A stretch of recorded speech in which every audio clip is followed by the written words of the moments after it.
Eu gostaria de pedir que os irmãos abrissem suas Bíblias comigo no livro de Salmos. Nós vamos meditar hoje no Salmo 128. Salmo 128 é bem conhecido. É um texto que fala sobre família. E a gente está orando por essa questão, por esse assunto, por essa área das nossas vidas. E vamos também falar sobre isso, ministrar, vamos continuar orando.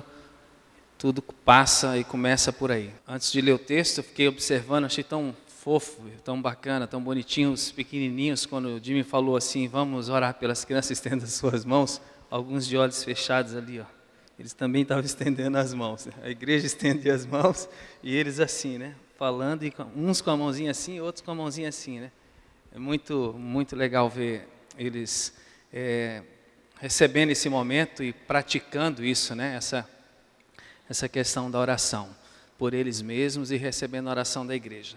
O Salmo 128 tem 6 versículos, é bem pequenininho, e diz assim: feliz aquele, pode ser, vamos colocar aqui a pessoa, né? O homem, a mulher, feliz aquele, feliz a pessoa que teme a Deus, o Senhor, e vive de acordo com a sua vontade.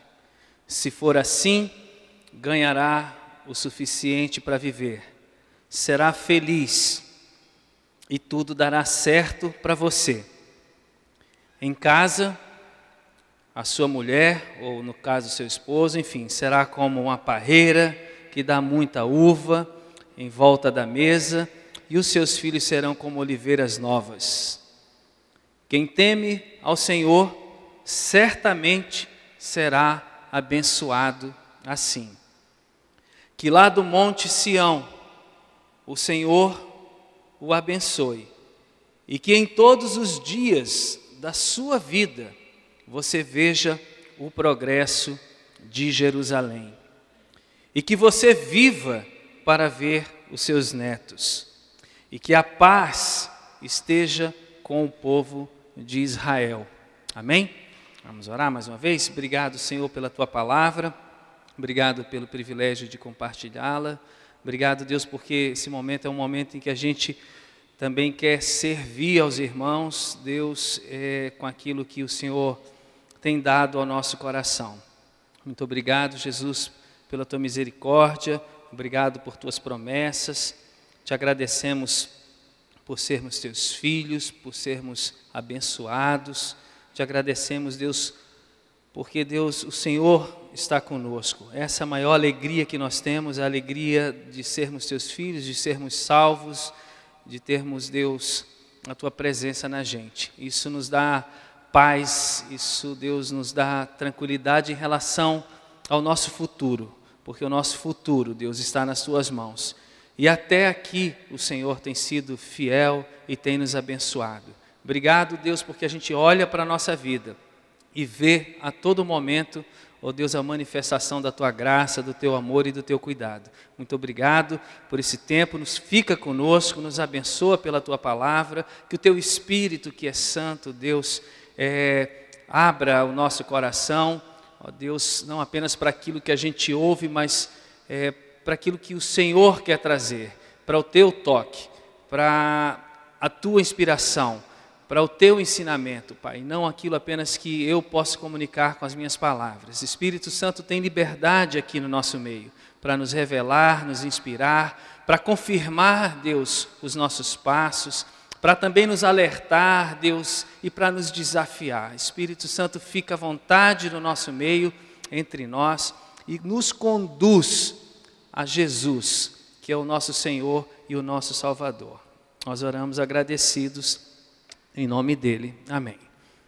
Muito bem, um dos principais sonhos que eu vejo que as pessoas têm é constituir uma família abençoada. Mesmo quem já tem, não deixa de ter esse sonho, de querer que a sua família seja uma família abençoada. E o escritor desse salmo, ele nos afirma que essa experiência, ela é possível. E ele nos aponta o caminho para a gente viver, né, desfrutando de bênçãos de Deus, de progresso, de prosperidade, enfim, no nosso lar, na nossa casa. No versículo 1 ele diz: feliz é aquele que teme a Deus, o Senhor, e vive de acordo com a sua vontade. Aí ele cita uma série de bênçãos e promessas. E no versículo 4 ele diz: quem teme ao Senhor, certamente será abençoado assim. Então assim, é segura a promessa e é certa a experiência que a gente pode ter, desde que a gente observe o que nesses mesmos versículos que eu li, comenta-se ali como uma condição para essa experiência, que é o temor do Senhor e a obediência à sua vontade. Então assim, esse sonho de ter uma família abençoada é um sonho que caminha com a vontade de Deus. Quem quer viver essa realidade, quem busca isso com dedicação, está dentro do propósito de Deus. Tem em Deus, no Pai, no Filho e no Espírito Santo, tem da igreja, tem daqueles que temem o Senhor, o quê? O apoio, o encorajamento. Deus é conosco. Nós precisamos sonhar e buscar essa realidade de viver dentro de uma família abençoada, não só na nossa perspectiva, mas abençoada mesmo, onde a gente se sente abençoado, os nossos filhos se sentem abençoados, nós como pais nos sentimos abençoados, o lar tem a manifestação de Deus, Cristo é o centro desse lar, então nós queremos isso, devemos buscar isso com dedicação, mas a chave, o caminho é o temor e a obediência. Isso nos fala que a oração, de alguma forma, ela é extremamente necessária, mas ela precisa ser acompanhada de uma caminhada, de planos de vida, de ação, de postura, de conduta coerente com o que a palavra diz e quer, vamos dizer assim, a forma como ela quer ser cumprida na nossa vida. A gente tem que orar, tem que saber que a palavra promete essas coisas, mas a gente tem que trabalhar para que essa presença de Cristo seja real na nossa família. Óbvio, se nós somos de Jesus, Jesus está no nosso lar, mas isso não significa que Jesus está governando o nosso lar, que Ele está reinando naquele lugar. Isso depende da nossa condição de entregar as rédeas nas mãos do Senhor, de depender do Senhor, de confiar e viver a palavra do Senhor na nossa casa. E aqui esse texto do capítulo 128 fala algumas coisas interessantes. Ele fala que você pode, eu vou colocar com o termo deve, tá? Porque eu acho que poder é uma coisa meio condicional, mas assim, nós devemos ser felizes. Nós devemos obter aquilo que a gente precisa para viver, como bênção do Senhor sobre a nossa vida. O ganho na nossa vida é recompensa do nosso trabalho, mas a capacidade de trabalhar vem do Senhor, diz a palavra. Então assim, a gente pode e deve ter o ganho suficiente, deve ter o nosso suprimento vindo como bênção da parte do Senhor, porque o Senhor deu dons, talentos, capacidade a cada um de nós. Progresso é uma outra promessa que a gente encontra nesse salmo. Crescimento. Por quê? Porque a gente não pode estagnar, a gente não deve frear a nossa vida em nenhum aspecto. Sempre a gente tem que estar aprendendo. Quem anda com Jesus é um aprendiz. Quem anda com Jesus sempre vai ter novidades para experimentar na sua vida. Seja no casamento, na relação com os filhos, seja na profissão, aonde for, em que área for da sua vida, o crescimento espiritual, o estudo da palavra, a oração, tudo. A intimidade com Deus, tudo, em todas essas questões, nas nossas relações sociais, né? Na nossa vida emocional, em todas essas áreas, a gente pode e deve estar crescendo. Então, crescimento é bênção de Deus e deve fazer parte da nossa vida. Ter um casamento harmonioso, aqui diz de uma esposa, né, que dá muitos frutos, tem muitos filhos, mas vamos pensar num casamento, um homem que teme a Deus tendo uma esposa feliz, abençoada, mas uma mulher que teme a Deus tendo um esposo feliz, abençoado. Cônjuge abençoado é bênção de Deus. A palavra chega até a dizer que aquele homem que encontrou uma mulher que teme ao Senhor, ele foi amado por Deus, ele encontrou a bênção de Deus para a vida dele. Então, isso é uma promessa para nós que somos filhos. Filhos que são maduros ou que amadureçam, filhos honrados, que nos honrem e que honrem as pessoas, que sejam bons cidadãos, é uma promessa de Deus para a nossa vida. Uma vida longa, eu não sei se aqui vida longa significa 70, 100, quantos anos significa, mas eu consigo imaginar o seguinte, que uma vida onde você consiga ter a alegria, o privilégio de conhecer seus netos, o texto fala disso em algumas versões, né, de conhecer os netos, isso é bênção de Deus. E mais, isso é promessa de Deus para a nossa vida. E paz. Paz em casa, paz em Jerusalém, paz em Foz do Iguaçu, paz em Israel, paz para o Brasil. Isso é promessa de Deus e isso passa pela família. A maioria das pessoas que eu conheço, elas querem isso. Elas querem alcançar essa experiência de fazer parte, de se sentir parte de uma família, onde ela diz assim, pode dizer, a minha maior realização, o meu maior projeto de vida, passa por aqui, pelo meu casamento, pelos meus filhos, começa aqui. Isso é promessa de Deus. Já tem de Deus o sim. Já tem de Deus todos os recursos do alto, do céu, para que a gente viva isso aqui. Porque essa experiência de família sanguínea é para cá. Mas eu entendo que essa palavra vai além de ter uma experiência familiar de sangue abençoada e vai para uma experiência familiar de fé abençoada, vai para uma experiência de pátria abençoada. Porque uma coisa está ligada com a outra. Tudo isso que eu li aqui, mencionei aqui como promessa que está escrito nesses versículos, poeticamente pelo salmista, pode e deve ser alcançado por mim e por você, não só na nossa casa, mas nós devemos orar e esperar que isso seja alcançado para outras famílias, para outras pessoas que não conhecem o Senhor, que isso influencie a nossa cidade de alguma forma, que isso influencie o nosso estado, que isso influencie a nossa nação. O que eu sei, e que pode parecer maluco, mas não é, é que uma nação que não tem famílias bem estruturadas, funcionais e abençoadas, não pode ser uma nação abençoada. Eu não consigo ver, por mais crente que exista numa nação, se a família não está sendo cuidada, há uma incoerência nisso.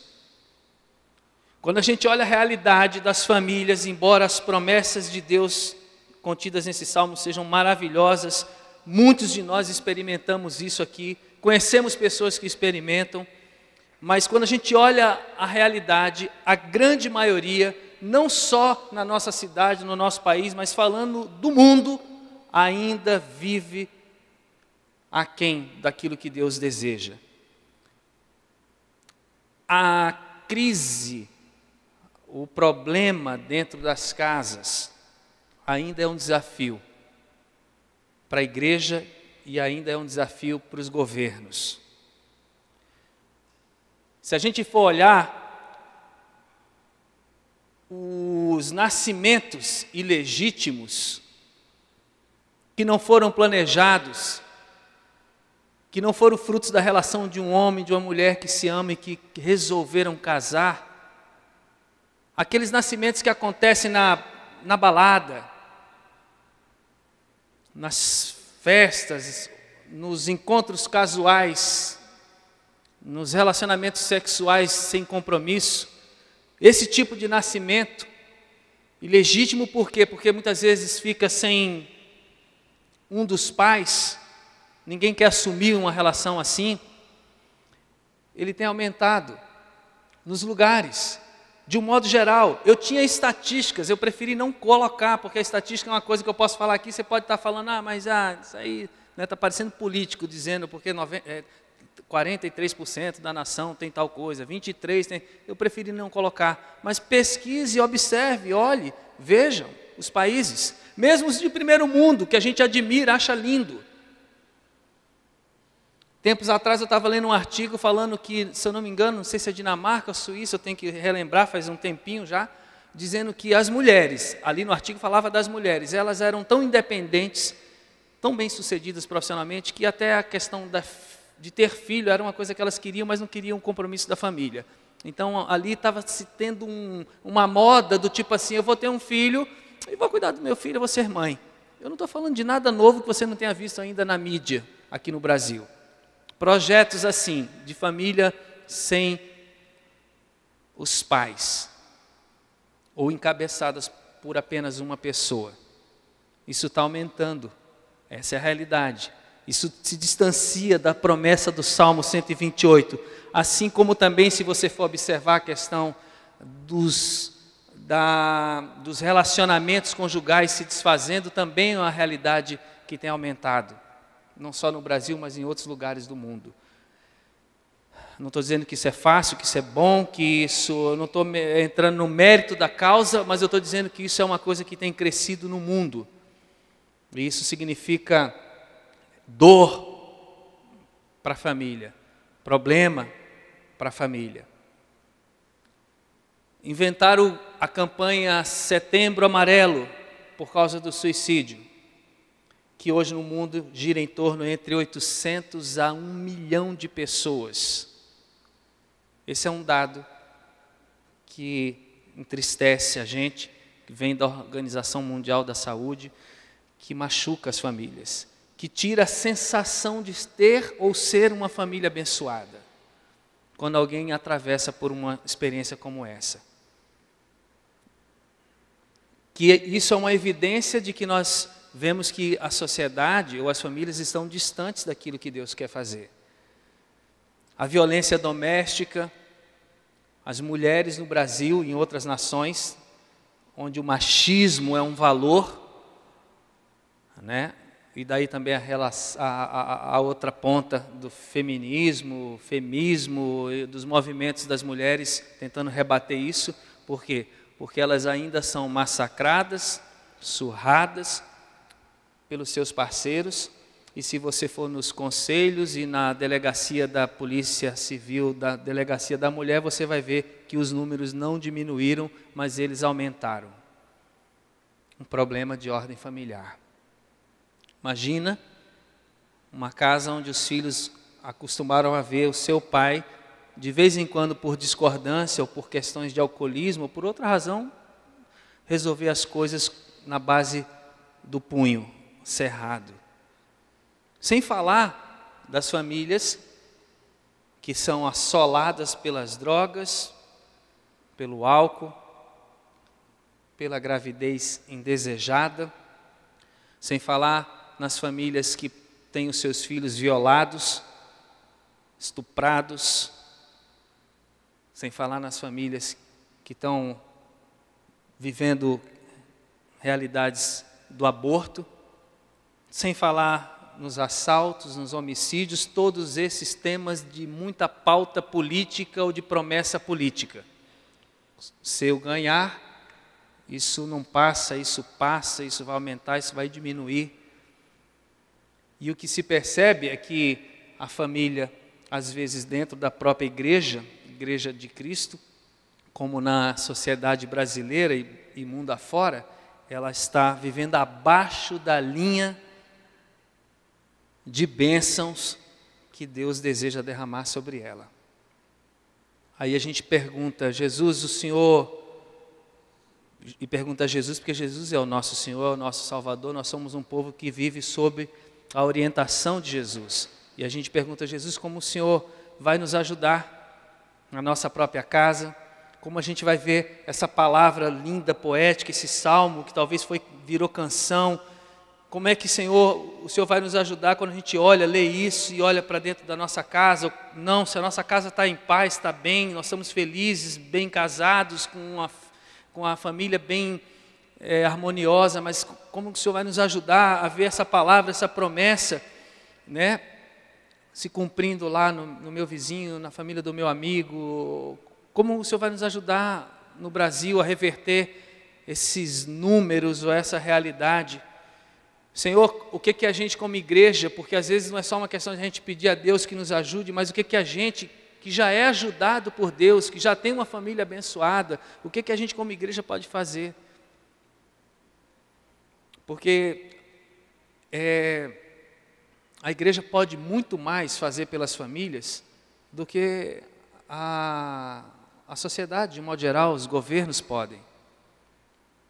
Essa responsabilidade de constituir famílias abençoadas é uma realidade que aqueles que temem ao Senhor, que vivem de acordo com a sua vontade, versículo 1, versículo 4, que certamente serão abençoados, é uma coisa para nós, povo de Deus. Isso não vai acontecer na nossa nação se nós não fizermos a nossa parte. E eu acho que é mais a nossa parte mesmo, porque assim eu não consigo ver Deus no céu olhando e dizendo assim, eu não vou cumprir essa promessa. Não é uma questão de Deus, é uma questão nossa. Como que Ele vai nos ajudar? A promessa para a sua casa, para a minha casa já foi dada. A promessa de abençoar todas as famílias da terra também já foi dada a Abraão, lá atrás, para que em Cristo todas as famílias, Ele, a semente, que um dia ia nascer, Cristo, Jesus, o Senhor, todas as famílias podem ser abençoadas, devem ser abençoadas. A promessa a gente tem. O poder disso ser real existe, porque Cristo não está pregado numa cruz, Cristo está sentado num trono com seus braços abertos, com a sua boca aberta, intercedendo pela igreja, intercedendo pelas pessoas. O Espírito Santo está livre, se movendo nos quatro cantos, não tem canto, então pelo mundo, né? Para que essa bênção sobre as famílias aconteça. Então, existe as promessas, existe a trindade, existe Deus, o coração de Deus, o desejo de Deus, tudo que Deus é e que Ele tem para ser derramado sobre isso. Mas é preciso, segundo essa palavra, que a gente e as outras pessoas que não conhecem o Senhor aprendam a temer a Deus, aprendam a fazer a sua vontade ou a viver de acordo com a vontade de Deus. Para a família. E eu acho que não é uma questão, irmãos, de falta de conhecimento. Aliás, a igreja cristã e a igreja evangélica, vamos colocar assim, ela tem muita coisa, muito conteúdo, muitos cursos, muitos seminários, muitos congressos sobre família. Eu sempre digo que, na minha percepção, na minha simples percepção, o nosso problema não é de ignorância, é de rebeldia. Não é de não saber o que a gente deve fazer, é de não abrir o nosso coração para mudar, é de não permitir que Deus transforme certas áreas da nossa vida, é de não se humilhar e pedir ajuda. Às vezes a gente ou as pessoas, elas pensam assim, todo mundo tem problema, para quê? Ninguém pode me ajudar. É um engano. Nós podemos ser ajudados. O meu casamento, ele não é resultado do meu esforço apenas, é resultado do meu esforço, da minha esposa, de pessoas da nossa comunidade que já nos ajudaram, é resultado do nosso temor a Deus, e nós não estamos blindados. Nós precisamos de Jesus, da palavra, das promessas, de caminhar no temor do Senhor, e precisamos da igreja.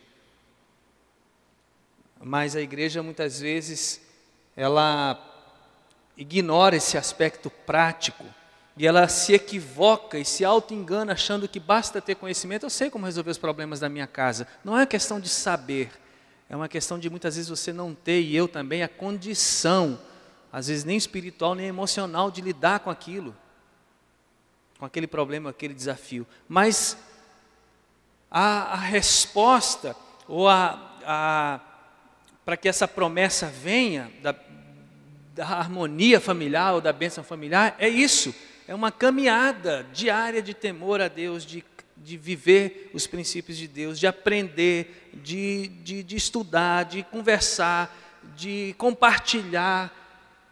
Como é que vocês venceram essa área? O que vocês fizeram? É assim que a gente cresce e é abençoado.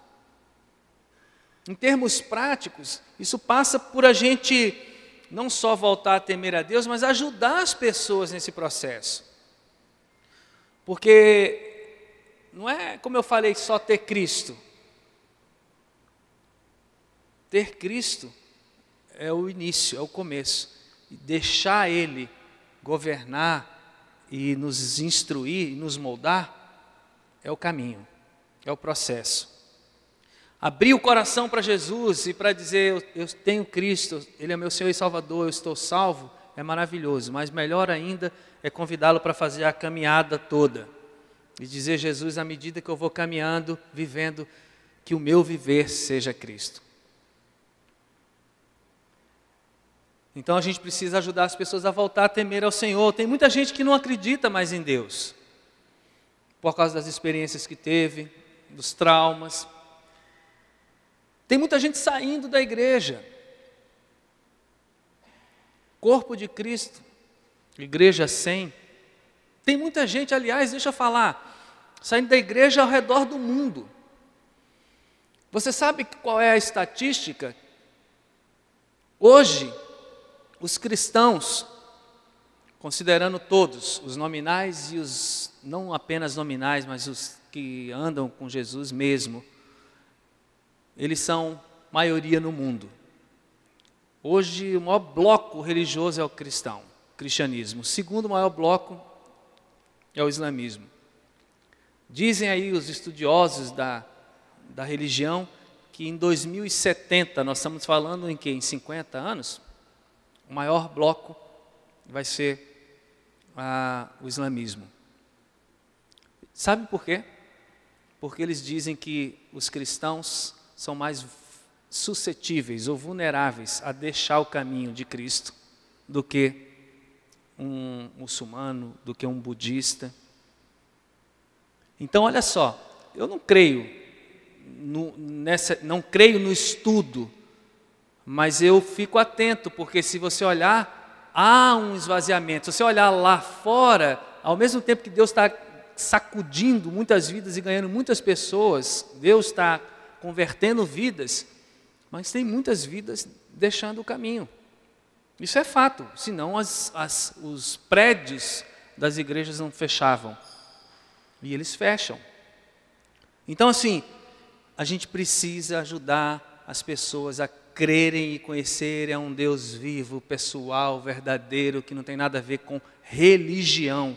É um Deus de amor, é um Deus que tem poder, é um Deus que é próximo, é um Deus que nos ajuda a resolver problemas, é um Deus que muda a história da nossa vida, é um Deus que nos inspira, é um Deus que nos encoraja, é um Deus que nos envia.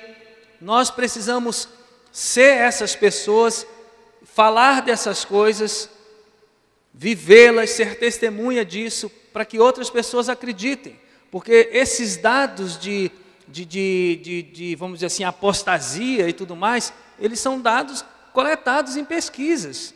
Por quê? Porque as pessoas estão se afastando de Deus.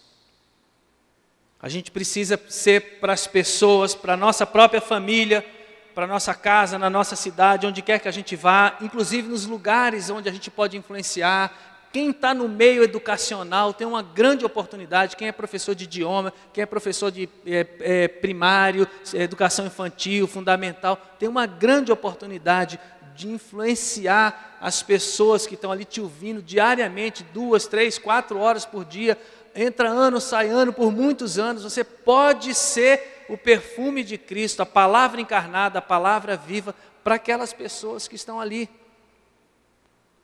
Mas o cerco está fechando, porque se a gente falar assim, nós vamos voltar a ensinar religião, nós não vamos voltar a ensinar religião. O mundo está se fechando. Nós não temos que falar de religião, nós temos que falar de Jesus. De religião o mundo está cheio. Inclusive a nossa religião entre comas, entre aspas, é a maior do mundo. Por enquanto. Então a gente precisa viver o Evangelho nesses ambientes. Irmãos, deixa eu colocar uma coisa para vocês que é bem particular, por favor me entenda. Não é dizer o que a Bíblia diz, é ser como Jesus, é ser o que a Bíblia quer que a gente seja. Para eu falar uma coisa para uma pessoa, não preciso dizer a Bíblia diz. Você pode dizer também, não tem nenhum problema. Mas se você falar o que a Bíblia diz, já é suficiente. As pessoas estão precisando de mim, de você. Nós estamos cheios de Deus, das coisas de Deus, da palavra de Deus, de entendimento de Deus, de experiências com Deus. Nós estamos extremamente bem alimentados, podemos ajudar muitas pessoas. Mesmo se você estiver com alguma área da sua vida em conflito, em choque. A gente precisa confrontar, por exemplo, para que a gente tenha uma família abençoada dentro da nossa casa e também fora, quando a gente pode, e confrontar, quando eu digo, não é falar com vozeirão, nem falar com intolerância, nem com arrogância, mas a gente tem que confrontar o engano e a mentira que está sendo espalhado por aí, em todos os lugares. Nós temos, às vezes eu falo isso para minhas filhas, falo, gente, nós temos um Deus que é absoluto. As verdades de Deus em Jesus não mudaram. Agora, tem verdades de Deus no Novo Testamento, no Antigo Testamento, que mudaram, lógico, que eram bem contextualizadas, bem para uma época, bem específica, ou era para Israel, ou era para aquele povo ali, X, Y, Z, para uma pessoa, mas a verdade de Deus em Jesus, o amor a Deus, o amor às pessoas, a transparência, a honestidade, o serviço, a oração, enfim, muitas coisas de Deus que são princípios, não mudou, essas coisas não mudaram. Nós precisamos usar essas coisas para confrontar o engano e a mentira. A gente vê ouvir tanto na televisão, na internet, né? Sobretudo nessa hora que a política e as decisões políticas do país estão se aproximando, tanta informação, ora verdadeira, ora falsa, que cansa. Você não sabe no que fonte é essa, se ela está sendo paga ou não está sendo paga. E aí a gente vê a luta, né, os projetos e promessas políticas, aí você vê o que eles se propõem a fazer, porque eles estão vendo o que está acontecendo com a nação, e aí quando você vê tudo aquilo, você vê, gente, como a nossa nação está complicada, né? Como tem problema.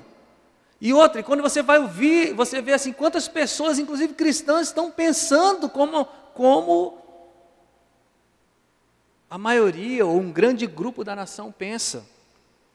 Eu estou falando sobre vida, sobre educação, o que pensam sobre sexo, o que pensam sobre droga, sobre aborto, o que pensam sobre Deus. E eu falo assim, às vezes para minhas filhas, então, olha, a gente tem um Deus absoluto, a gente tem verdades absolutas, mas nós não podemos, evidentemente, desrespeitar as pessoas, mas nós não podemos ser influenciados por elas. Nós temos que ser sal. O que significa isso, irmãos? Preservar a presença de Deus onde a gente está. As verdades de Deus onde a gente estiver. Se as pessoas podem manifestar a opinião delas para coisas que são aberrações, às vezes, por que nós não podemos? Nós podemos, com um tom de voz tranquilo, com educação, mas nós podemos, nós devemos, como diz aquele filme, né? Deus não está morto. Só que é o seguinte, se você for amoroso e falar a verdade de Deus num determinado ambiente, a verdade de Deus, não estou dizendo para você dizer a Bíblia diz, porque aí você já leva a primeira pedrada. Só de você falar uma verdade de Deus, você tem que estar preparado para essa pedrada, de igual forma. Porque a verdade incomoda as pessoas. Mas a gente tem que, em termos práticos, para que a nação e a família seja mudada, combater essas coisas que estão aí. Porque se o engano e a mentira entrar dentro da nossa casa, vai destruir a nossa casa. Destrói a nossa casa, destrói a nossa igreja, destrói a nossa cidade, destrói a nossa nação, e assim vai destruindo. As trevas vão entrando e vão se tornando densas, e quando as trevas se tornam densas, é complicado.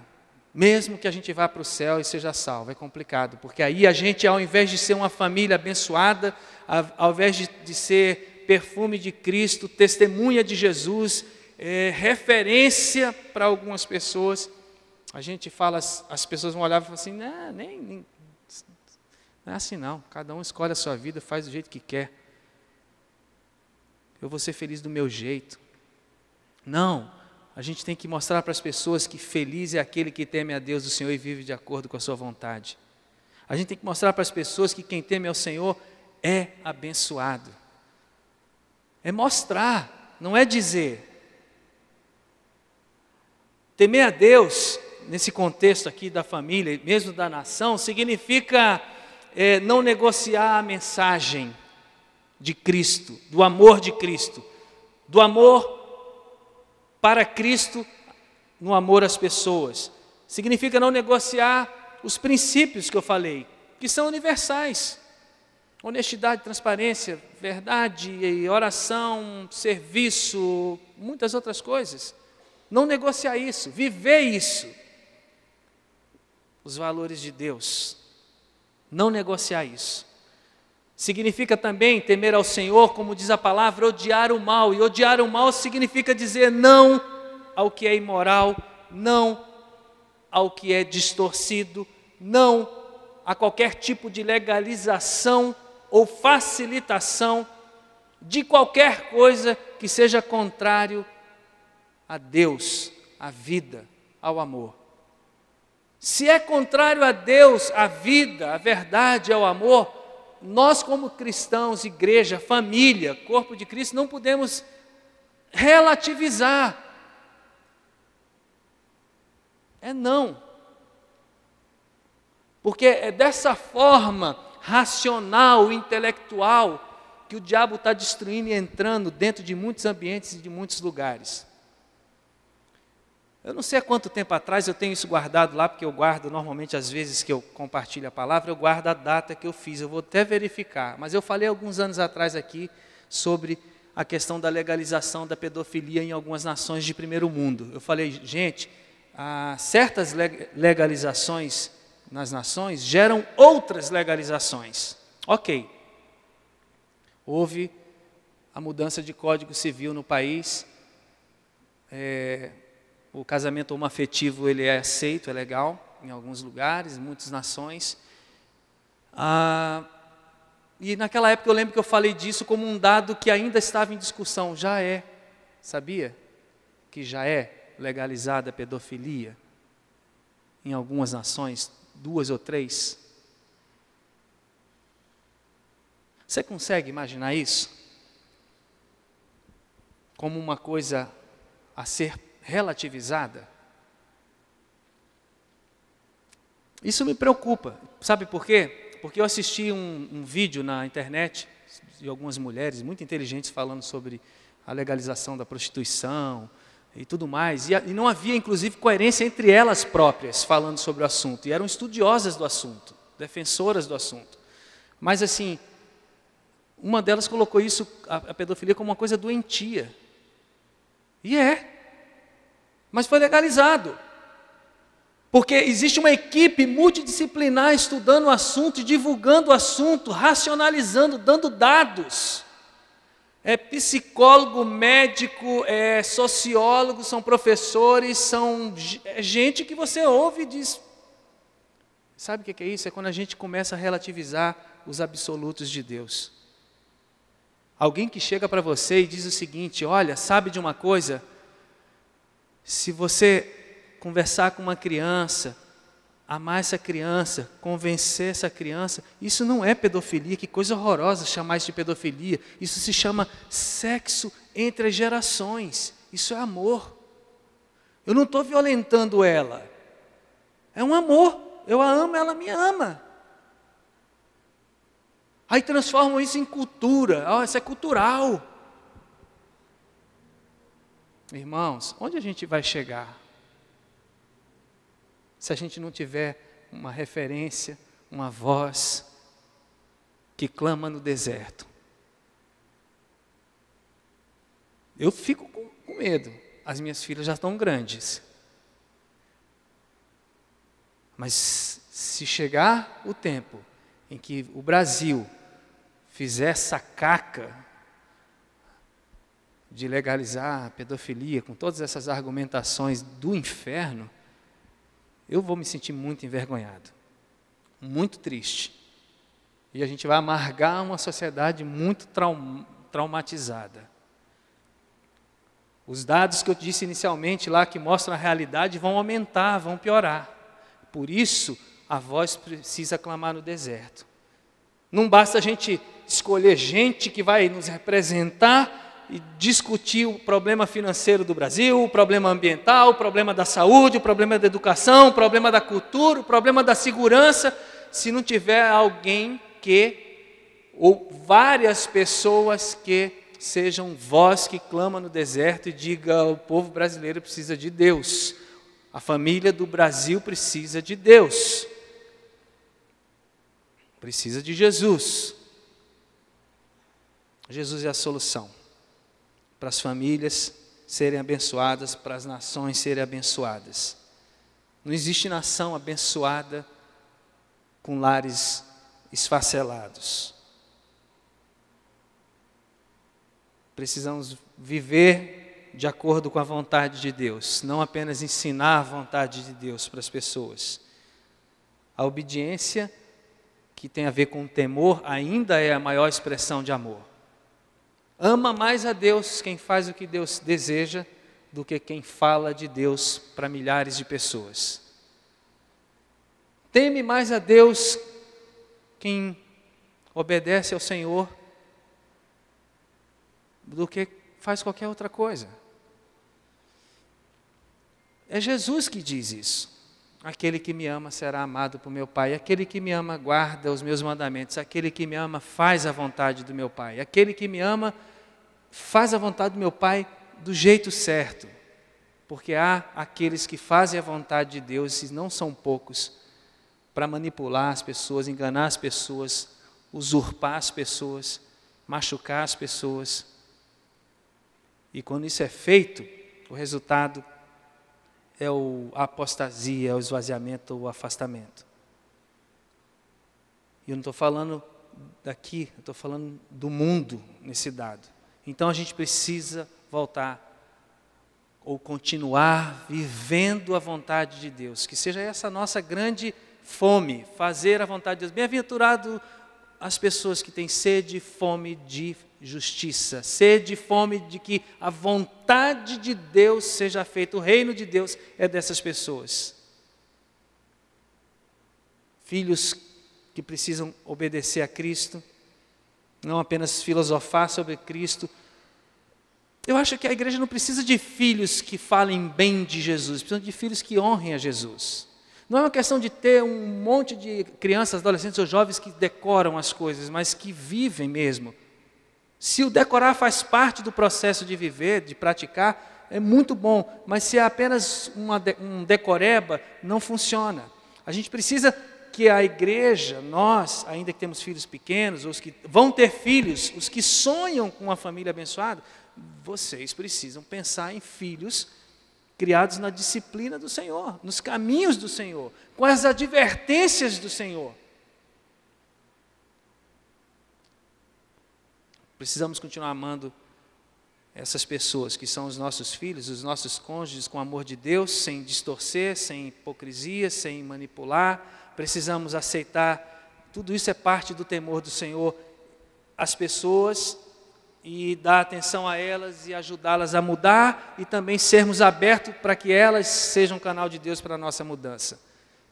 Isso é amor, porque senão parece uma coisa que é sempre a gente ensinando e nunca recebendo. A família abençoada é uma família onde os pais ensinam os filhos e os filhos ensinam aos pais. Onde a gente ensina um ao outro pelo exemplo. Gente, tem tanta família, às vezes cristã, que diz que é evangélica, ou enfim, que é católica e cristã, que muito frequenta a igreja, mas assim que internamente, interiormente, é uma bagunça, não há realmente carinho, amor, respeito, atenção, valorização, não há os princípios de Deus e os valores de Deus dentro daquele lar. Isso não sustenta a gente. Então a gente precisa ensinar pelo exemplo uns aos outros. Outra coisa muito importante, estou meio caminhando para o final, é manter o controle, a ordem dentro dos nossos lares. As pessoas, irmãos, a gente olha assim as famílias, parece que os pais perderam o controle. Cada um faz o que quer. Cada um faz o que bem entende. Parece que aquela frase, vale o que quiser, né? Vale o que vier, aquele dito daquela música lá, é o que conta. O indivíduo está tão forte, que ele é mais forte do que a família. E quando a gente vive numa família, é a cultura do nós que tem que prevalecer. E a cultura, evidentemente, de Cristo, da vontade de Deus. Então a gente precisa manter o controle, para que as nossas famílias sejam abençoadas. A gente precisa se santificar por eles, respeitar, precisa prover, precisa ensinar eles a serem responsáveis, precisa incentivá-los a crescer, a viver a vontade de Deus. Caso contrário, vai acontecer com a igreja o que Paulo disse a Timóteo no capítulo 5, no versículo 8, e ele diz assim: porém, aquele que não cuida dos da sua casa, dos domésticos da fé, dos seus parentes, especialmente os da sua própria família, negou a fé e é pior do que os que não creem. A gente precisa que Jesus seja o centro mesmo, a gente precisa continuar buscando, se não estamos buscando, buscar o enchimento, a plenitude do Espírito de Deus, porque eu só consigo imaginar que uma pessoa muito cheia de Deus e do Espírito de Deus, ela vai ser uma pessoa temente a Deus e obediente à palavra dEle.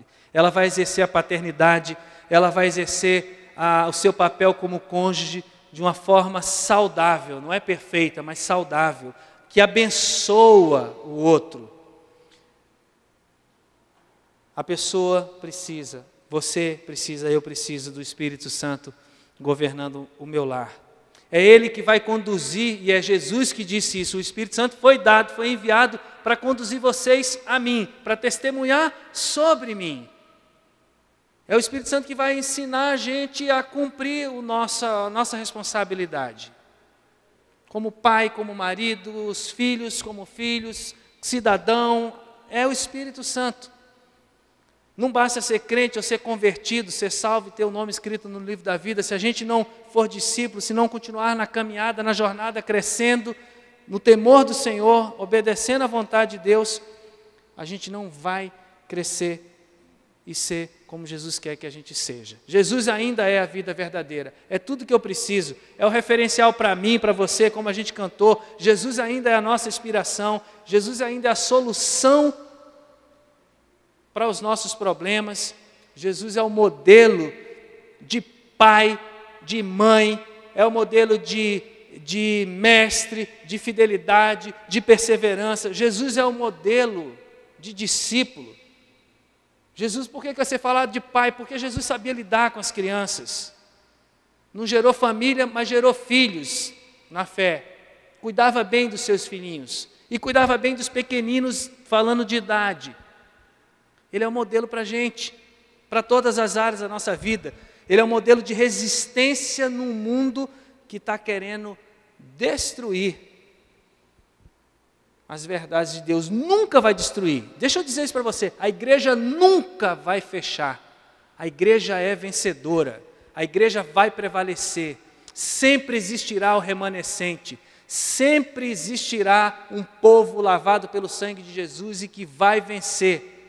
A história sempre mostrou isso e no final fala disso, que os filhos de Deus vão vencer. Isso não significa ausência de luta, de perdas. Feliz é, para finalizar, a pessoa, a família, a cidade ou a nação que teme ao Senhor e vive de acordo com a sua vontade. Feliz são essas pessoas quando elas se acercam de Deus e se deixam conduzir pelo Espírito Santo. Feliz, próspera, abençoada são as pessoas, são os filhos. É você, sou eu, que temo ao Senhor, que teme ao Senhor e anda segundo a sua vontade. Você tem paz, mas tem muita gente que está vivendo no inferno. Dia 7 de outubro, nós vamos exercer a nossa cidadania, escolhendo o nosso presidente, o nosso governador, o nosso senador, o nosso deputado federal, o nosso deputado estadual. Faltou alguém? Não. Exerça bem, exerça com consciência, exerça o seu voto, com paz no coração. Você é livre. Exerça com fé, exerça com base em oração, e exerça sabendo que, mesmo que o seu voto ou os seus candidatos não venham a ganhar, saiba que o coração do rei está na mão do Rei eterno, do Rei dos reis. A minha vida pertence a Cristo. Isso é o que importa. A minha família pertence a Cristo. A sua vida pertence a Cristo. Que outras famílias e a nossa nação possam pertencer a Cristo. Eu queria que você se colocasse de pé. E eu quero concluir lendo o Salmo 128, no versículo 5, que diz assim, declarando sobre a sua vida: que lá do monte eterno, do alto, o Senhor te abençoe. Que em todos os dias da sua vida, você veja o progresso do Brasil. E que você viva para ver seus netos. E que a paz de Deus, de Jesus, esteja com o povo no Brasil. Amém? Você concorda com isso? Amém? Que a paz de Jesus reine sobre os brasileiros, sobre o Brasil. Que você viva muito, que você dê muita alegria para Deus. Ele espera isso. Ele espera dançar e celebrar com você pela vitória do Cordeiro na sua vida. Eu queria que você desse a mão para a pessoa que está do seu lado. Vamos fazer grupos de 2, de 3. Vamos orar. Eu peço que você não se retire antes de orar, por favor. Junte-se a 2, 3 pessoas. Ore. Eu vou lembrar algumas palavras para você orar sobre a vida do seu irmão. Feliz. Ore por ele. Prosperidade. Ore por ele. Suficiência. Casamento abençoado, filhos abençoados, vida longa, paz verdadeira, paz sobre a nação. Ore, você é sacerdote do Deus eterno, profetize sobre a vida do seu irmão as bênçãos do Senhor, em nome de Jesus. Obrigado, Pai. Nós sabemos que enquanto oramos, a Tua mão se move, o Teu Espírito se move. A Tua vontade, Deus, ó Deus, fundamentada, é revelada. Ó Deus, nós recebemos a impressão do Senhor. Então, Senhor, ouve, responde, ó Deus, prontamente a intercessão da igreja nesse momento, Pai. Nós oramos em concordância sobre essas promessas que o Senhor nos faz, para que não apenas a nossa família seja uma família abençoada, mas também para que a nossa nação viva em paz. Abençoa o Brasil, abençoa as famílias da nossa nação, que Cristo governe sobre as famílias. Ó Deus, que o rei dessa nação, o presidente e os representantes, Deus, da nossa nação, possam ser governados sob a autoridade de Cristo, do reino de Deus. Nós abençoamos, pedimos a Tua graça, a Tua misericórdia sobre a nossa família, sobre as famílias do Brasil, sobre esta nação. Ó Deus, faz a Tua vontade, que reine o Senhor do alto, do Monte Santo, que venham as bênçãos do Senhor sobre o Brasil, em nome de Jesus. Amém. Amém. Que Deus te abençoe em nome de Jesus. Uma excelente, uma ótima semana.